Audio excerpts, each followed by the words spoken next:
সবচাইতে বাংলার দ্বিতীয় মীর জাফর, তার নাম হচ্ছে শুভেন্দু অধিকারী, যে মমতা বন্দ্যোপাধ্যায়ের সঙ্গে, যে অভিষেক বন্দ্যোপাধ্যায়ের সঙ্গে, যে তৃণমূল কংগ্রেসের সঙ্গে গাদ্দারি করেছে। আমি তাই সকলকে অনুরোধ করব, আপনারা আগামী দিনে তৈরি থাকুন। 2026-এ বিধানসভা নির্বাচন, ক্যানিং পূর্বের মাটি থেকে লক্ষাধিক ভোটে আমাদের জয়লাভ করতে হবে। আর বিশেষ করে দুটো একটা ভণ্ড যারা ভণ্ডামি করছে তাদের বলবো, কত টাকা খেয়েছেন? টাকার বস্তা তো খেয়ে বসে আছেন। সকাল থেকে 10টা করে ইউটিউবার দেখে আমাদের গালাগালি করছেন, করুন।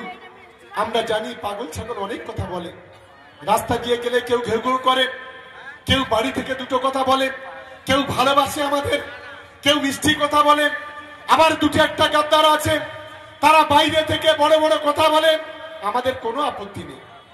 আমরা জানি ছাগল পাগল অনেক কথা বলে, আমরা ছাগল পাগলের কোনো উত্তর দিই না। আমাকে গত পরশুদিন একটা চ্যানেল থেকে ফোন করেছিল, আমাকে ফোন করে বললো অমুক লোক আপনার বিরুদ্ধে বাজে বাজে কথা বলছে। আমি বললাম ও একটা ছাগল, ছাগল পাগলের মতো, ও প্রতিদিন ওকে বকতে দিন, আমাদের কোনো অসুবিধা নেই। আমরা মাথা নত করবো না কোনো গাদ্দারের বিরুদ্ধে, গাদ্দারের কাছে আমরা মাথা নত করবো না, দাঙ্গাবাজের কাছে আমরা মাথা নত করবো না, বিজেপির কাছে আমরা